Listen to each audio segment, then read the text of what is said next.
Hello everyone, मैं मनीष। आप सब देख रहे हैं विंसम क्लासेस। जो ये हमारी सीरीज चल रही है, जो आज से स्टार्ट हो रही है बेसिकली, तो आज हम जॉफरी चौसर को पढ़ेंगे।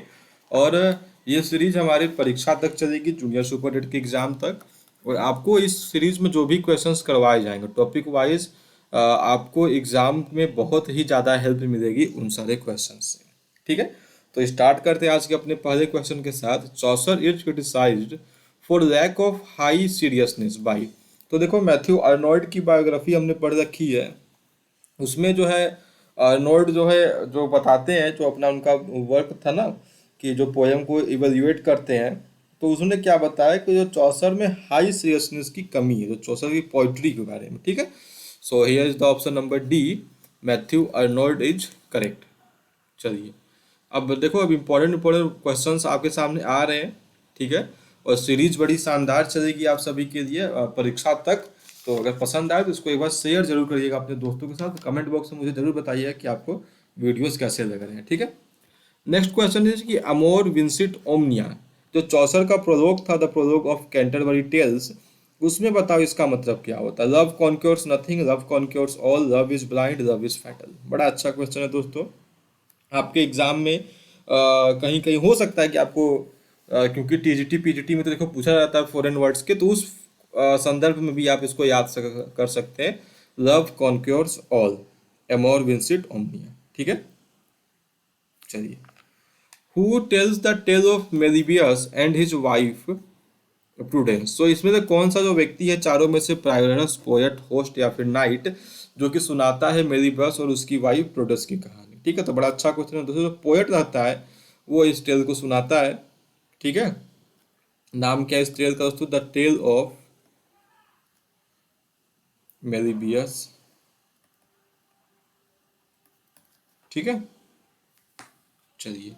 विच of the following comes forth with the story of the infinite incredible patience of Griselda under the test imposed by her husband Walter Walter. ठीक है, तो एक क्वेश्चन पूछा गया है आपसे कि इसमें जो फोर्थ कौन आता है। सो देखो, बड़ा अच्छा क्वेश्चन है, पढ़ो इसको। Wife of Bath, prioress, clerk of Oxford या फिर फ्रैंकलिन। ठीक है, सो ये क्या है आपका? द क्लर्क ऑफ ऑक्सफोर्ड इसका यहाँ पर सही जवाब हो जाएगा, ऑप्शन नंबर सी। ये कौन सा टेल सुनाता है दोस्तों? ये टेल ऑफ ग्रिसेल्डा सुनाता है ना। चलिए, आगे बढ़ते हैं नंबर फिफ्थ की ओर। Who is the name of host in Chaucer's prologue. जो चौसर का the prologue of Canterbury tales है, उसमें जो है उसका होस्ट का नाम आपसे पूछा है। ठीक है, इसको अगर आपने मेरी क्लास देखी होगी कैंटरबरी टेल्स और चौसर पे, जो मैंने बनाया है करीब 2-3 लेक्चर में, मैंने अलग अलग तरीके से इनको डिस्कस किया हुआ है। अगर आपने उसको देखा हो तो आप इसका आंसर बता देंगे। बिल्कुल, इसका सही जवाब हो रहा है ऑप्शन नंबर डी, हैरी बेली। ठीक है, हैरी बेली जो आपका यहाँ पर करेक्टर का नाम है। ठीक, और इसके उसका क्या नाम है दोस्तों इनका? तो इनका नाम होता है गाइस टावर्ड इन।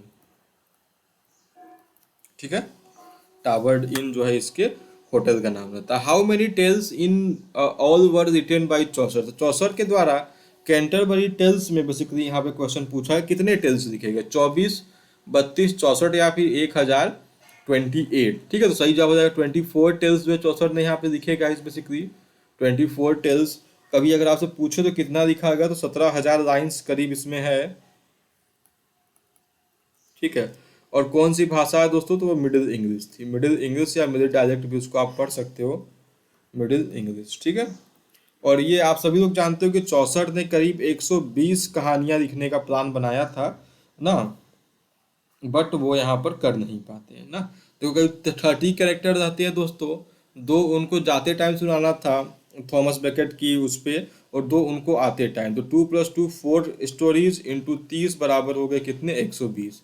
बट लिख कितने पाते वो अपने लाइफ पीरियड में? 24 टेल ही लिख पाते। अगर पूरा कंप्लीट कर दिए होते तो आज हमारे पास पढ़ने के लिए 120 टेल्स होती कैंटरबरी टेल्स में। Alright, move to next one. The book of the duchess was written by Chaucer in 1369 to सोलेस। चलो, जिसने भी क्लास देखी होगी इसका जवाब तो वो दे ही देगा। ये किसको सोलेस करने के लिए उन्होंने लिखा था द बुक ऑफ डचेस? तो बिल्कुल जॉन ऑफ गॉन्ट। ठीक है, ये जो पोयम है आपका ऑप्शन नंबर ए करेक्ट हो जाएगा। द बुक ऑफ डचेस जो 1369 में आया दोस्तों, इसमें 1300 से अधिक लाइन्स है। ठीक है, और ये एलजी है किसके ऊपर? ब्लांच के ऊपर। ठीक है। ये ब्लांच के ऊपर, मतलब ये हस्बैंड वाइफ थे, ये हस्बैंड है जॉन ऑफ गॉन्ट और ब्लांच इसकी पत्नी थी, डचेस थी बेसिकली। तो उन्हीं की डेथ के ऊपर इन्होंने इसको लिखा था the book of the duchess. ठीक है, बुक की स्पेलिंग गलत है, आप उसको सुधार दीजिएगा अच्छे से। बुक क्या, शायद बोक ही होगा जो हो। ठीक है। How many pilgrims are there in prologue to the Canterbury Tales excluding the poet. So poet को एक्सक्लूड किया जाए अगर, मतलब पोएट को एक्सक्लूड में हटाने के बाद कैंटरबरी टेल्स में कितने आदमी थे। ठीक है, देखो ये बड़ा विवादित प्रश्न है। कहीं कहीं 29 होता है, 31 होते हैं और 30 होता है। इसमें अक्सर जो है फंसाने वाला काम होता है। बट एक चीज ध्यान देना, उन्होंने, मैंने अभी आपसे बताया ना 30 आदमी होते तभी तो 120 टेल्स वो लिख पाते हैं। इसका मतलब आदमियों की संख्या कितनी होनी चाहिए थी दोस्तों, 30 होनी चाहिए थी। एग्जाम के पॉइंट से बात कर रहा हूँ, बहुत जगह 31 मैंने भी पढ़ा है, एक आध दो बार मैंने बताया भी था इसको। बट इसमें एक कॉन्सेप्ट यहाँ पर ये बनता है, और यहाँ पे कह रहा है पोएट को एक्सक्लूड कर दिया जाए, उसको हटा दिया जाए। तो यहाँ पे कितने लोग बचेंगे दोस्तों, 29 लोगों का समूह जो था वो था। ठीक है, चलिए।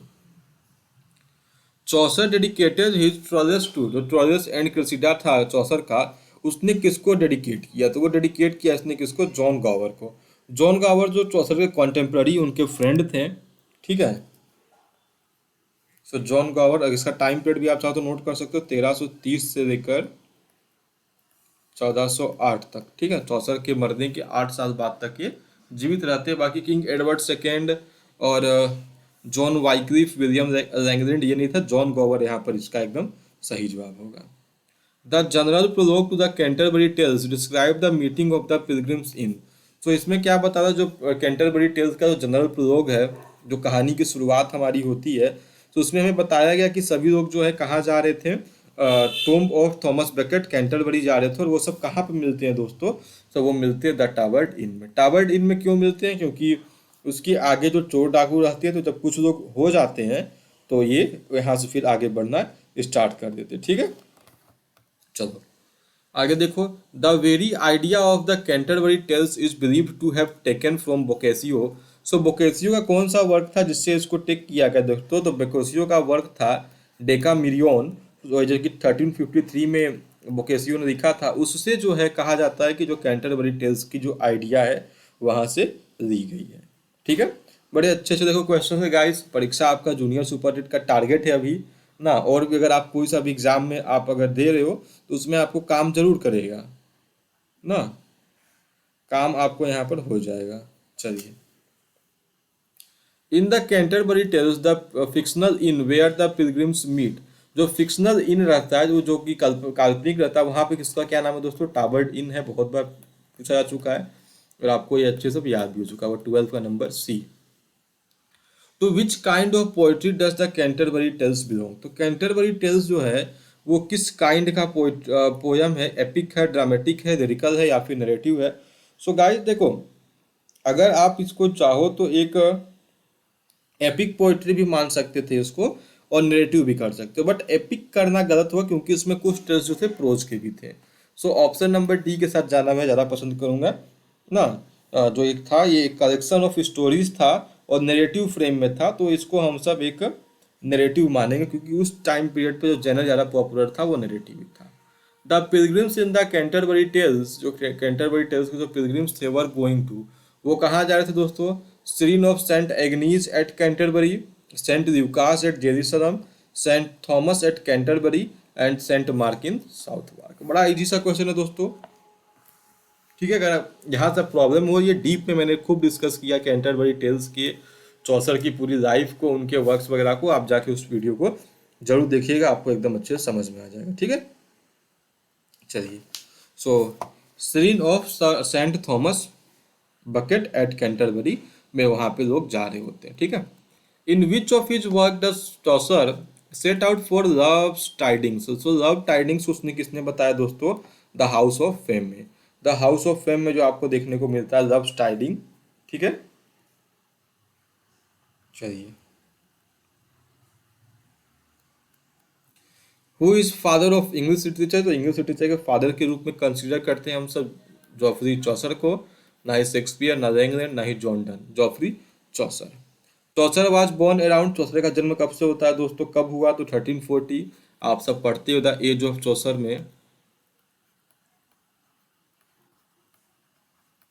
एज ऑफ चौसर कब से कब तक है, 1340 से लेकर 1400 तक। सो यही इनके जन्म से लेकर इनकी डेथ तक के टाइम पीरियड को हम सब एज ऑफ चौसर मान सकते हैं, ठीक है। और इसमें जॉन गोवर का जन्म होता है 1330 में। The most important work of Chaucer from his poorly French period is, तो फ्रेंच पीरियड की बात की जाए तो इनमें सबसे जो इनका शानदार वर्क आया दोस्तों, उसका नाम आपसे पूछा है। Roman de la rose, book of the duchess, parliament of fowls, legend of good women. तो जो चार ऑप्शन है दोस्तों, उसमें अगर आपकी बात की जाए तो सबसे जो इनका सबसे जो प्योर फ्रेंच वर्क था उसका नाम था बुक ऑफ द डचेस। ये क्या था, ऑक्टासिलेबिक कपलेट्स में लिखा गया है, ऑक्टासिलेबिक कपलेट्स में, ठीक है। और ब्रांच की डेथ पे इन्होंने इस चीज को लिखा, तो ये फ्रेंच पीरियड का इनका सबसे मेजर पोएम के रूप में हम सब इसको कंसिडर करते हैं। Chaucer visited Italy, Italy at the zenith of Renaissance in, so Renaissance की शुरुआत में जेनिथ, तो चौसर जो है इटली कब विजिट करते हैं दोस्तों, नंबर 19, तो 1372 1372 में चौसर जो है कहाँ जाते हैं इटली विजिट करने, ठीक है। Which of the works of Chaucer are coloured with Italian reminiscence, तो इटालियन रेमिसेंस से इनमें से कौन सा वर्क जो है कलर्ड है। सो अगर बात की जाए तो हाउस ऑफ फेम भी वही उसी के कॉन्सेप्ट बताता है, और पार्लियामेंट ऑफ द फाउल्स भी बताता है, ठीक है। बेसिकली यहाँ पे बोथ होना चाहिए, तो option number 1 and 2। So octosyllabic couplets में दिखेगा ये जो वर्क्स हैं ये आपके यहाँ पर बताते हैं, ठीक है, इटालियन रेमिसेंस को। व्हाट डज बोकेसियोज फिलोस्ट्रेटो मीन, फिलोस्ट्रेटो का मतलब क्या है दोस्तों, जो बोकेसियो का वर्क था फिलोस्ट्रेटियो, उसका मतलब क्या होता है दोस्तों, उसका मतलब होता है the love stricken one conquered by love, ठीक है। चलिए,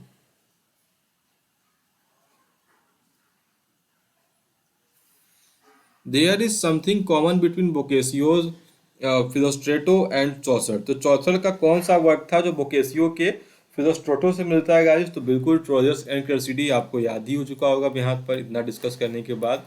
सो ऑप्शन नंबर बी ट्रोजस एंड क्रेसिडी। और जो है चौसर का वर्क है जो आगे चल के विलियम शेक्सपियर भी बोरो करते हैं, वो कहाँ से कहानी शुरू होती है दोस्तों, उसकी बोकेसियो से, ठीक है। Who introduce the heroic couplet in English, तो इंग्लिश में हेरोइक कपलेट को इंट्रोड्यूस करवाने का श्रेय किसको जाता है दोस्तों, चौसर को। जो इनका वर्क था the legend of good women, उसमें इन्होंने पहली बार इसको यूज किया था, ठीक है, the legend of the good women, good women, उसमें इन्होंने पहली बार इसको यहाँ पर यूज किया था, ठीक है। In which poem did Chaucer use heroic couplet for the first time, तो पहली बार इन्होंने हेरोइक कपलेट का यूज किसमें किया दोस्तों, the legend of a good women, ठीक है। मैंने भी इसको ऊपर ही बताया, दोबारा यहाँ प्रश्न बन के आ गया। विच flower does Chaucer dream of in the legend of a good women, so legend of a good women में चौसर जो है किस फूल की कल्पना करते हैं, किस फूल को सोचते हैं। सो उस फूल का नाम है दोस्तों Daisy, option number A. The plan of Chaucer Canterbury Tales takes on, कहाँ से दिया गया दोस्तों, बिल्कुल डेकामीरियन, जो कि बोकेसियो का वर्क था, बाई बोकेसियो जो भी पढ़ो आप, 1313 से लेकर 1375 तक का ये था, ठीक है। At which inn do the pilgrims gather in the prologue of Canterbury Tales, तो बिल्कुल आसान सा प्रश्न है दोस्तों, टावर्ड इन में। Which of the following tales of Chaucer deals with the chivalric romance of Palamon and Arcite, तो पेलामोन और आर्साइड के कैरेक्टर दोस्तों आपको किसमें देखने को मिलता है, तो द नाइट्स टेल में, मैंने इसको डिस्कस भी करवाया आपकी क्लासेस में, आप चेक कर सकते हो, ऑप्शन नंबर सी।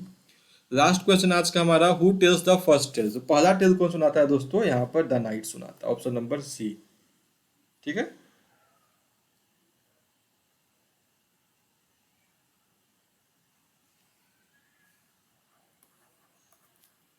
चलिए, सो ये आपका यहाँ पर पूरा कुछ क्वेश्चंस थे, यहाँ पर करीब 25-30 क्वेश्चंस, उसको हमने यहाँ पर डिस्कस कर दिया।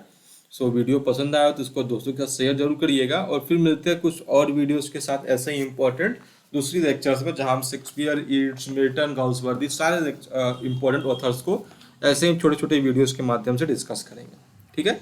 सो थैंक यू एवरीवन, जय हिंद, जय भारत।